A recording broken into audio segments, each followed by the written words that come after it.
Well, after being pulled in Game 1, Volstead had a long layoff between Games 2 and Game 3, but rest versus rust, this guy loves the rest. Take a look at his numbers with 5 or more days rest in the regular season and the playoffs, updated after this Game 3 win. 8-0-2 record, 2.16 goals against average, 926 save percentage. I guess you didn't really know what you're going to get. Bounce back performance from Volstead coming back for Game number 3.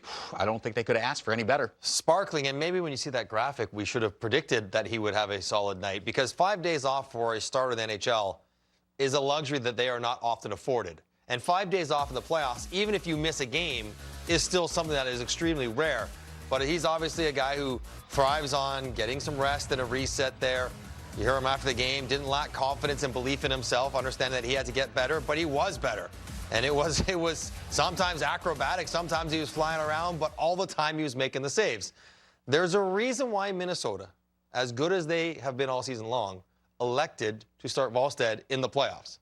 Gustafsson's a solid backup as well, but Volstead is the guy that they turn to in the first round, and then they're going forward here in the second round. The guy's battling with him as well as having some fun late in the game. You love to see all of it if you're the Minnesota Wild, because that's the kind of reaction you want and the response you needed from your goaltender in this pivotal Game 3. And now, series is right on, and Minnesota doesn't have goaltending questions. It's Colorado maybe has goaltending questions. Yeah, moving forward. Let's talk about Kaprizov. I know a lot of the spotlight gets on the blue line for this team, right? Hughes and Faber, they play a ton of minutes. They put up offensive points. This guy, I mean, he makes the most money in the NHL, and he's now leading all players here in the playoffs with 14 points. It's kind of the straw that stirs the drink, right? If he's going, they go. Yeah, there's a reason why he's the highest paid player, and the reason why Minnesota had to make him the highest paid player, because on the Wild, he is so pivotally important to their forward core. He makes it all go from the winger position, and I think I read at times people suggesting maybe he's not wired for playoff hockey or the rough stuff. Not the case at all. Obviously, 14 points already for Kirill Kaprizov, climbing the ranks in so many different categories in the Minnesota Wild franchise history. Playoff scoring, you can't knock him out of the game. You can't intimidate him. If it's physical, if it's rough, if it's nasty, it doesn't bother him at all.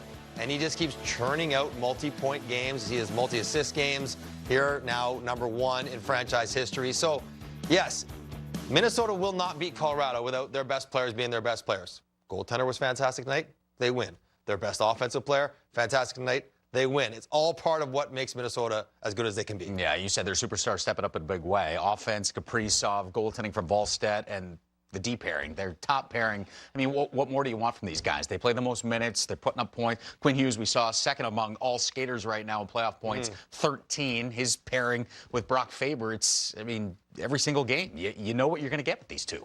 And they play half the game.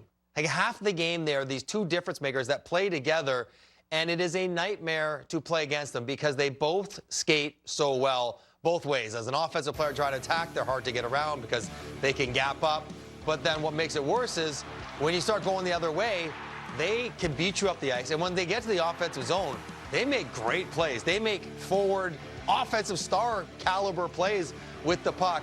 And I know there might be a thought, maybe you play them apart just to spread them around, but together they are so dynamic for the Minnesota Wild. And in this game, they were all over it. They had the puck so often, heading the offensive zone, breaking out of their own end.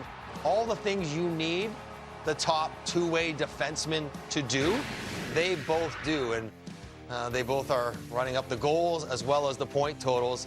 And it's just, for 30 minutes or so a game, you know you're going to be really comfortable and have the chance to drive play when these two guys are out there. They've been fantastic. And this is why Quinn Hughes is on the Minnesota Wild. This is why they made the big trade to bring him in, because they knew that he could be a difference maker. But when you put him and Faber together, then that's almost a top duo in the playoffs right now. How about the theme of this one with the physicality? We saw it right from the very first play of the highlight, right? The Foligno brothers coming out, setting the tone on that very first shift. You were saying as we were watching this game, if it's a physical game, advantage Minnesota, why? They got guys whose games are more predicated on being physical. And it's not that you're going to run Colorado out of a game. That's not the case at all. But I think a sign that Minnesota is playing well is when they're moving fast enough and around the puck enough to make these big collisions. And then if the game gets chippy and the game gets scrummy at times, they have half their roster doesn't mind if it goes that way at all. So it's not so much about intimidating Colorado.